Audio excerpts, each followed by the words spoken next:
ASMR channel, linked down below in the description box.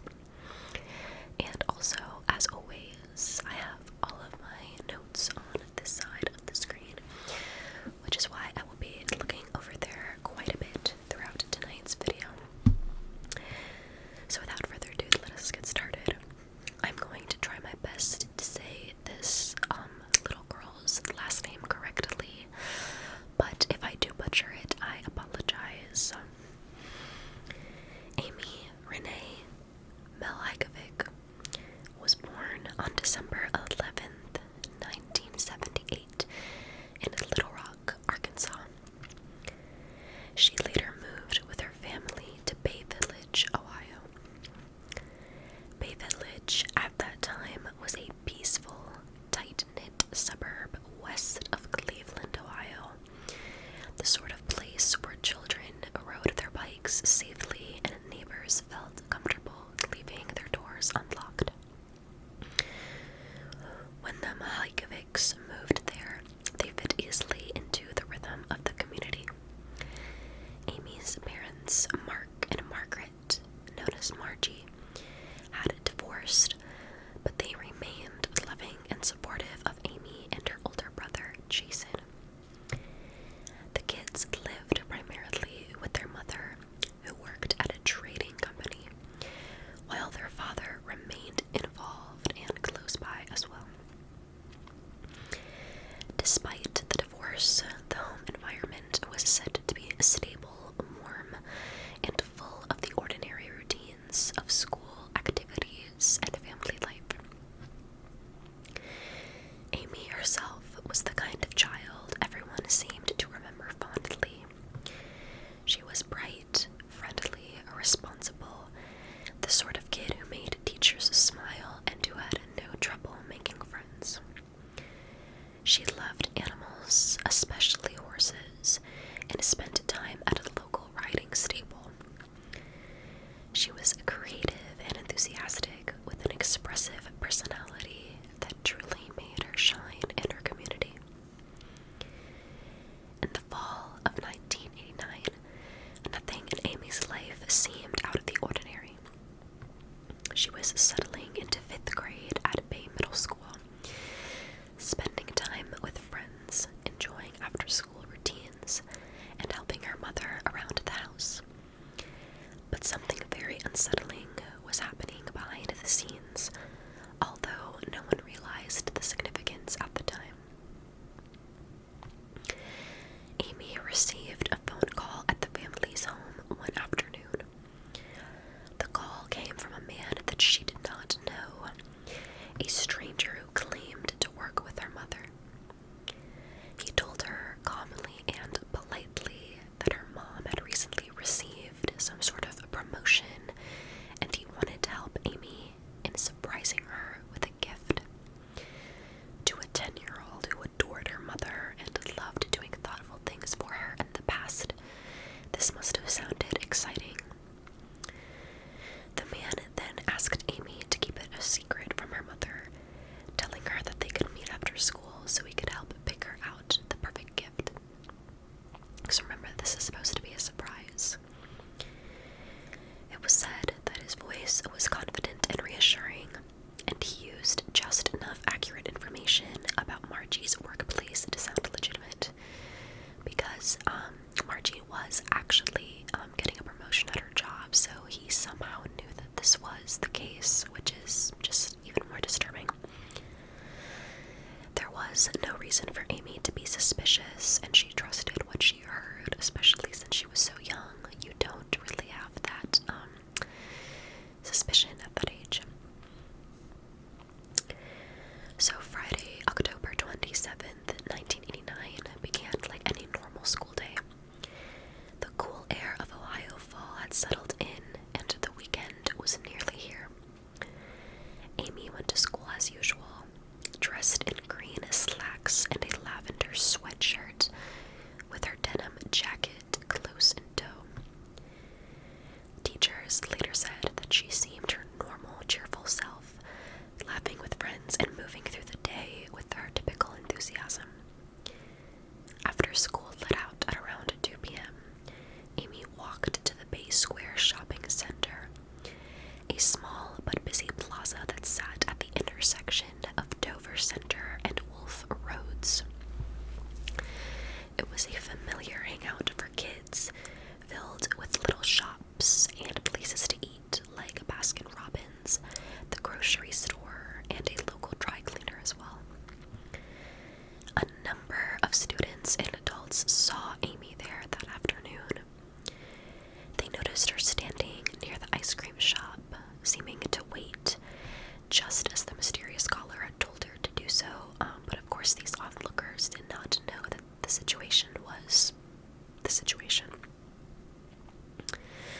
Some even claim to have seen her talking to a man.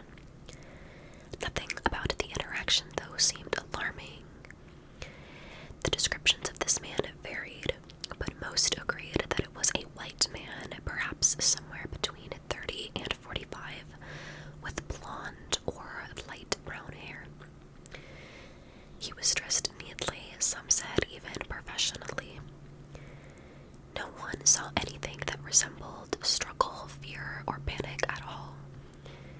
At some point, shortly after 3 p.m., Amy walked away with him, seeming to believe that she was doing something kind for her mother, and unfortunately, that was the last time that anyone saw her. When Amy did not come home at her scheduled time, her mother initially assumed that she was with a friend because she had so many. But as the minutes stretched into hours, Margie grew increasingly alarmed, of course. She called friends, then the school, and eventually, when there was still no sign of Amy, she contacted the Bay Village Police Department. Given Amy's age and the suspicious circumstances surrounding her last confirmed sighting, police treated the situation with urgency from the very beginning.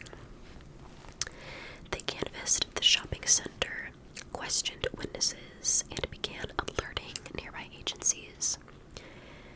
Within hours, they had learned about the phone call Amy had received because she had told one of her friends at school about it, and that friend had told police. And once Margie had explained the details, investigators realized that Amy hadn't simply wandered off or been impulsive. She had been lured deliberately with calculated planning.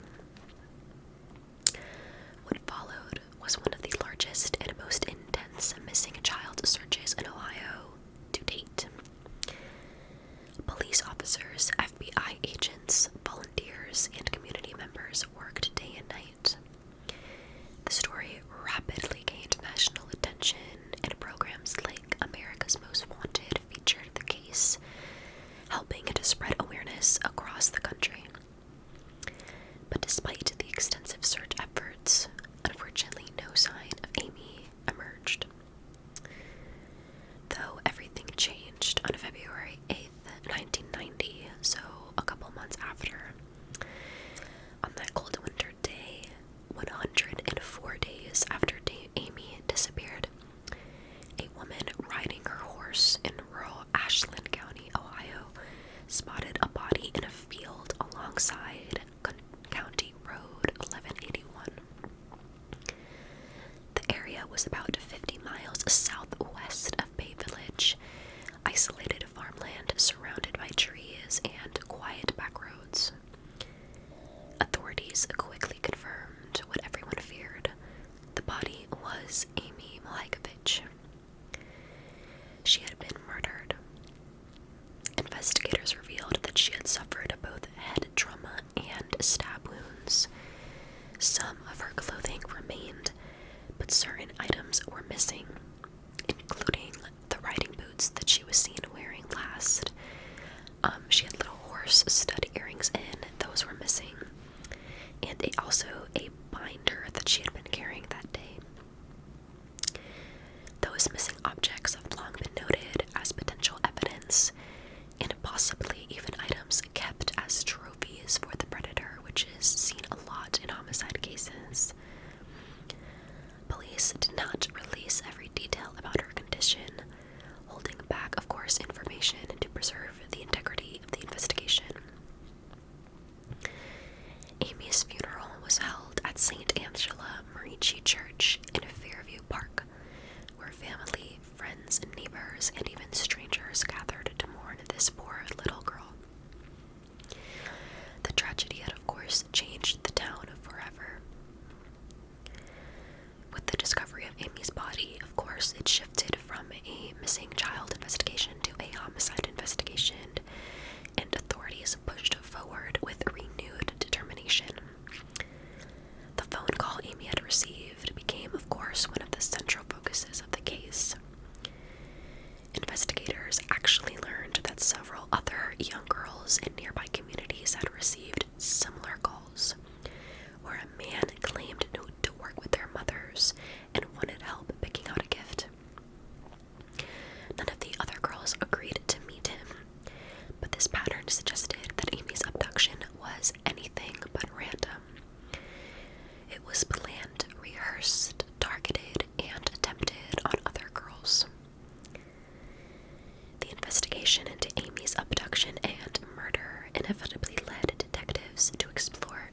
numerous suspects over the years, each emerging from different strands of evidence, witness recollections, behavioral patterns, or geographic connections to the case. Because the crime occurred in 1989 and involved a young victim who was lured by a phone call, the pool of suspects at the outset was both wide and complex. Of course, the first category of suspects consisted of individuals who worked, lived, or spent significant amounts of time near the Bay Village shopping plaza where Amy was last seen. This is natural for investigators. Statistically, child abductions of this nature often involve offenders familiar with the local area. A lot of criminal profilers will tell you that somebody will often strike where they feel the most comfortable, so maybe somewhere where they live close by or even work at. Detectives began by identifying people who frequented the plaza around the same time and matching them with the descriptions provided by the witnesses that day. These individuals were questioned, their alibis evaluated, and their backgrounds examined for any behavior suggesting risk to a child. Many were cleared simply because their timelines could be cooperated, or because any physical evidence left behind failed to connect them specifically to the homicide. A second pool of suspects emerged based on the psychological profile built by investigators and behavioral analysts. Because the caller had intimate knowledge of Amy's family situation, detectives believed that the perpetrator might be someone who either knew the family directly or observed them enough to gather that information, because again, it was accurate that her mother did get a promotion. This led investigators to cross-check teachers and neighbors, family acquaintances, local volunteers, and any individuals active in local child programs.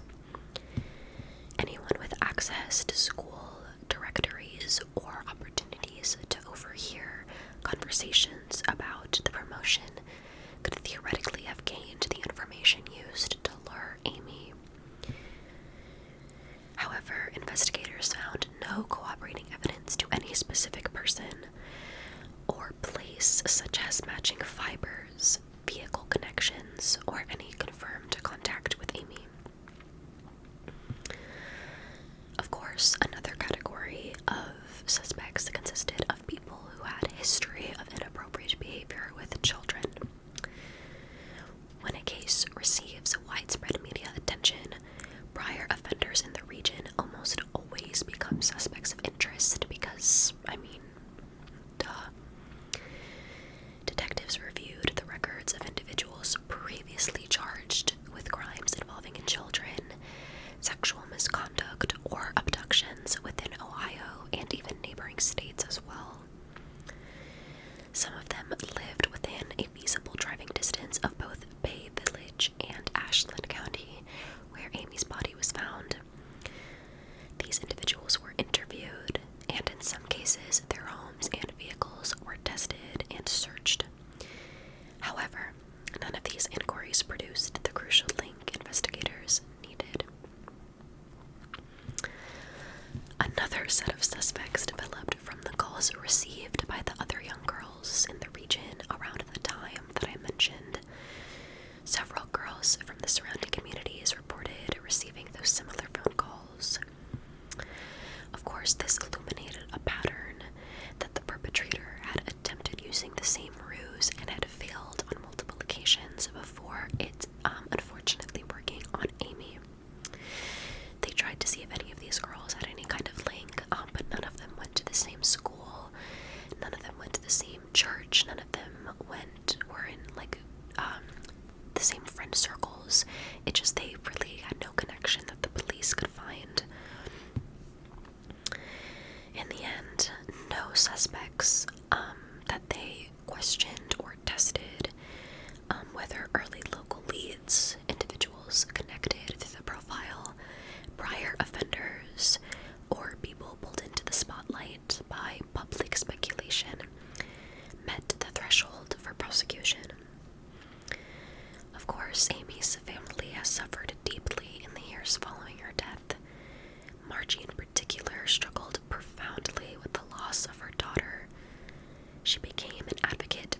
child's safety and worked tirelessly with investigators. Tragically, she died in 2001, never knowing who was responsible for Amy's murder. Jason, Amy's brother, has spoken publicly at times about the long-lasting emotional impact of losing his sister. The community of Bay Village was also forever changed by the tragedy. Children who were Amy's classmates grew up with the memory of her disappearance etched into their formative years. Parents became more protective, and the schools implemented new safety measures. The case became a permanent part of the town's history, a reminder of vulnerability even in seemingly safe communities. Today, the case still remains open and active. Investigators continue to revisit evidence, pursue leads, and have tried taking advantage of the new forensic techniques that have evolved over the decades. They have expressed optimism that advances in genetic technology may eventually provide the breakthrough needed to identify the perpetrator. For many, there is still hope that justice will one day be served, not only to bring closure to those who loved Amy, but also to give her justice and to honor her memory.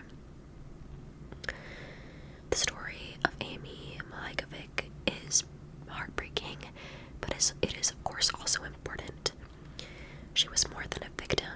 She was a daughter, a sister, a friend, and a beloved member of her community. Her life mattered deeply, and it's also important to note that so many children were taught better safety measures after this, unfortunately. Of course, you never want to say, oh, the good thing to come out of this, of course, because there was nothing truly good that came out of it, of a little girl being murdered. However, like I said, the new safety measures, the children being able to see that, unfortunately, there is this kind of evil in the world, and I would like to think that they learned that and took that as a life lesson, and ultimately, hopefully, pass that down to their children, so just so that the children today could be more observant, and because, like I said, a lot of there were a few girls before Amy that did get the same call but refused to meet with the man. If Amy had refused as well, she would likely still be alive today. So, like I said, I would like to think that this all taught a lot of young girls, especially, stranger danger, and of course, the need to be suspicious around strangers. But that is the case of Amy Mihaljevic. Again, I am so sorry if I butchered that